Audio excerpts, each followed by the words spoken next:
É tão maravilhoso a experiência real com Cristo. Exaltar esta obra. Eu sei que muitos conhecem e sabem e acreditam que Jesus morreu no nosso lugar. Que ele levou nossos pecados com ele. Isso é verdade. Mas isso não resolve a vida de ninguém. Os amados são esclarecidos a respeito disso.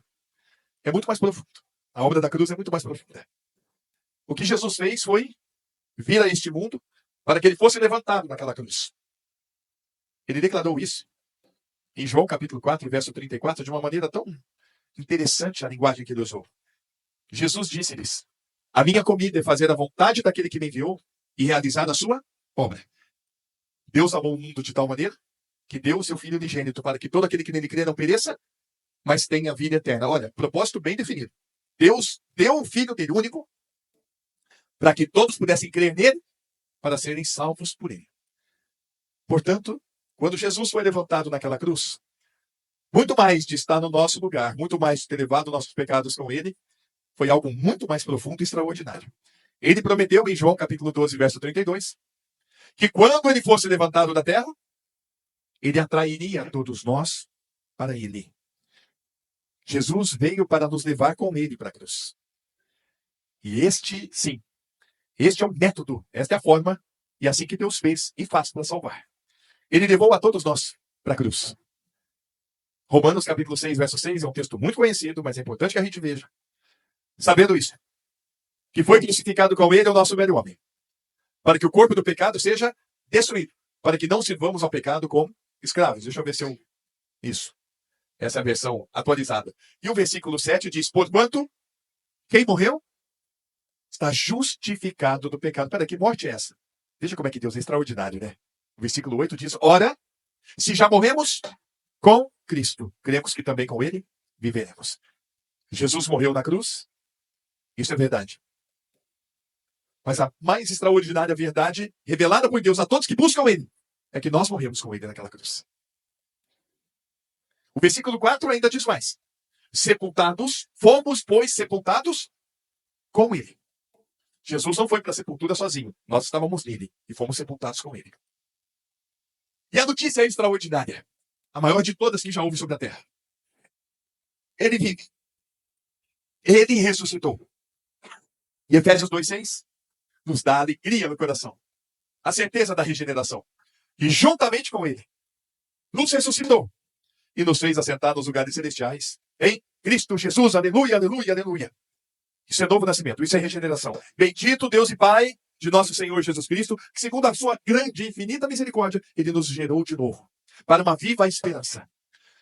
Vamos lá, qual a esperança que nós temos aqui? Qual a esperança que você tem? O que você espera?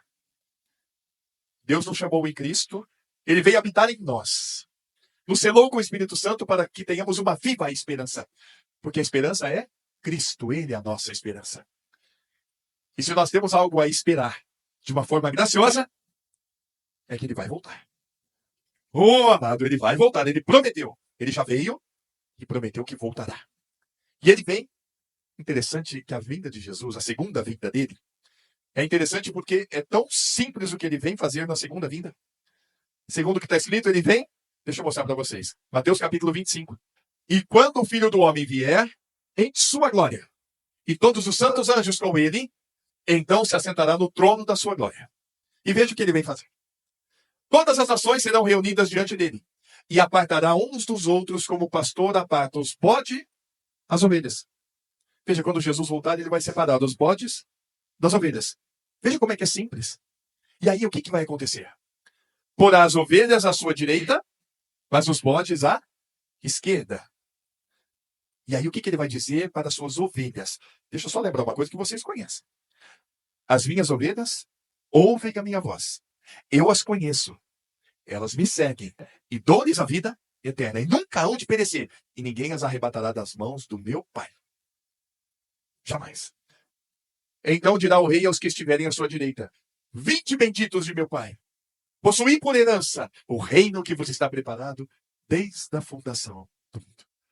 As ovelhas do Senhor, todos que foram gerados de novo, todos que nasceram de novo ao longo de toda a história, estes estarão junto do Senhor para todo o sempre para toda a eternidade.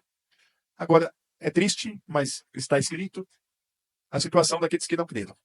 No verso 41, é profundo, é doído. Então dirá também aos que estiverem à sua esquerda: apartai-vos de mim, malditos, para o fogo eterno, preparado para o diabo e os seus anjos.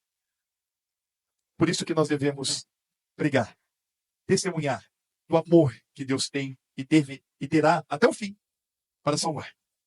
Jesus é o Salvador. E aqui nos encontramos e nos reunimos exaltando Ele, dizendo: muito obrigado, Senhor. Bendito seja o Deus e Pai de nosso Senhor Jesus Cristo. Porque segundo a sua grande misericórdia, Ele nos salvou.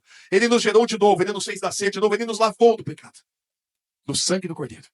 Obrigado, Senhor. Que bom que você ficou com a gente. Se você gostou, compartilhe. Se inscreva no nosso canal. Também lá no Instagram tem o IDIC e tem o canal Meditando para você se inscrever. Que Deus te abençoe em nome de Jesus. Ótima semana. Graça e paz.